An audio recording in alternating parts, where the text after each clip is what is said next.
Hi friends, మీరు చూస్తున్నారు KSK information YouTube channel. Guys, ఈరోజు అయితే మనకు గ్రేటర్ హైదరాబాద్లోని నిరుపేదలకైతే ఒక తీపి కబుర్ అయితే మనకు ప్రభుత్వం అయితే చెప్పడం జరిగింది. సో అదేంటంటే మనకు గ్రేటర్ పరిధిలోని నిరుపేదల కుటుంబాలకు ఇల్లు లేని వారికి అయితే ఒక తీపి కబుర్ అయితే చెప్పుకోవచ్చు.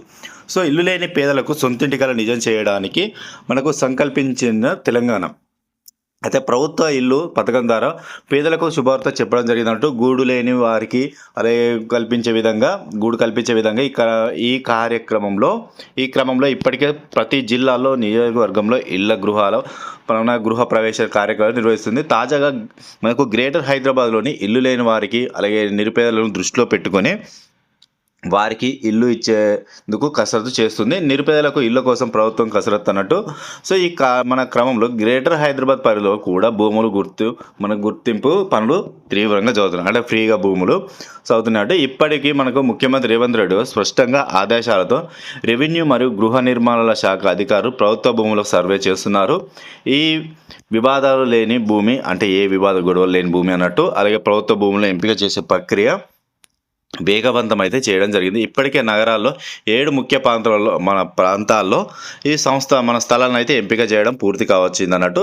సో ఈ ప్రాంతాల్లో ఇల్లు ప్లాన్ ఉంది. ఒకటి నాంపల్లి నియోజకవర్గంలో, ఒకటి మన కసులపురంలో 4.3 ఎకరాల్లో 600 ఇండ్ల టవర్ నిర్మాణం, అలాగే మల్లెపల్లిలోని 4.20 ఎకరాల్లో 608 ప్లాట్లు, అలాగే మనకు రెడ్ హిల్స్లో 2 ఎకరాల్లో 270 ప్లాట్లు నిర్మించినట్టు, అలాగే మలక్పేటలో ఓల్డ్ క్వార్టర్లో మనకు ఆర్బీ కాలనీలో 4.7 ఎకరాల్లో 630 ప్లాట్లు, మనకు గడ్డి గన్నారంలో 9.11 ఎకరాల్లో 1400 ప్లాట్లు, బహదూర్లో మనకు షార్నార్లో 4 ఎకరాల 600 ప్లాట్లు, కుకట్పల్లిలో 5 ఎకరాల హౌసింగ్ బోర్డు స్థలంలో ఇళ్ల నిర్మాణం చేపట్టడానికి ప్రభుత్వం అయితే నిర్మించడం జరిగిందన్నట్టు. ఈ ప్రాంతాల్లో స్థలాలను మనకు అధికారంగా గుర్తింపు అయితే జరిగింది. మిగతా నియోజకవర్గంలో కూడా మీ భూములు గుర్తింపు కొనసాగుతుంది. మేడ్చల్, పోచారం, మనకు ఎల్ఐజీ కాలనీ, ఖైరతాబాద్, హకీంపేట, దర్గాబాద్, జూబ్రీహిల్స్, ఇసబ్గూడ, మల్కాజ్గిరి, రాజేంద్రనగర్, ఉప్పల్, ఎల్బీనగర్ తదితర ప్రాంతాల్లో కూడా మనకు స్థలాలను అయితే అధికారులు అయితే సర్వే అయితే గుర్తించడం జరుగుతుంది. సో బండ్లగూడలోని తట్టి అన్నారం, పలకూరు చోట్ల మనకి ఇప్పటికే స్వాధీనం చేసుకున్నట్లయితే గవర్నమెంట్ మనకు స్థలాన్ని అయితే స్వాధీనం చేసుకున్నట్లయితే మనకు ప్రభుత్వ భూములు అయితే చెప్పడం జరిగింది అన్నట్టు.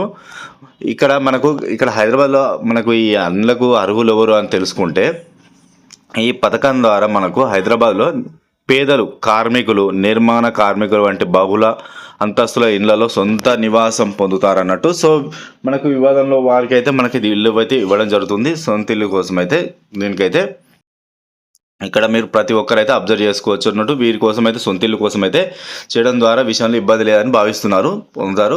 అలాగే త్వరలో వీళ్ళకి అధికారులు క్షేత్రస్థాయిలో పర్యటన చేసి నివేదిక త్వరలో సమర్పిస్తారు. దీనికి తర్వాత ఆయా ఎంపిక చేసిన స్థలాల్లో పేదలకు ఇల్లు నిర్మాణం చేపడుతున్నట్టు. ఆ పేదల ఇల్లు అయితే నిర్మించిన తర్వాత ఇప్పుడు ఇల్లు లేని మనైతే సెర్చ్ చేసినారు కదా. సో మనకు సర్వే అయితే చేస్తున్నారు కదా. ఆ సర్వేలో ఇల్లు లేదు, అలాగే మనకు వాళ్ళకు ఊరి గుడిసె కూడా లేని వారికి, ఎల్లి స్థలాలు లేని వారికి కూడా, కిరాయి ఉంటున్న వారికి అయితే సొంతింటి కళ కోసం అయితే పేదల కోసం అయితే ప్రభుత్వం అయితే ఈ సంస్థ అయితే ఏర్పాటు చేయడింది. అతి త్వరలోనే దీనికి సంబంధించిన అప్డేట్ కూడా ఇవ్వడం జరుగుతుంది ఇండ్ల పంపిణీ గురించి.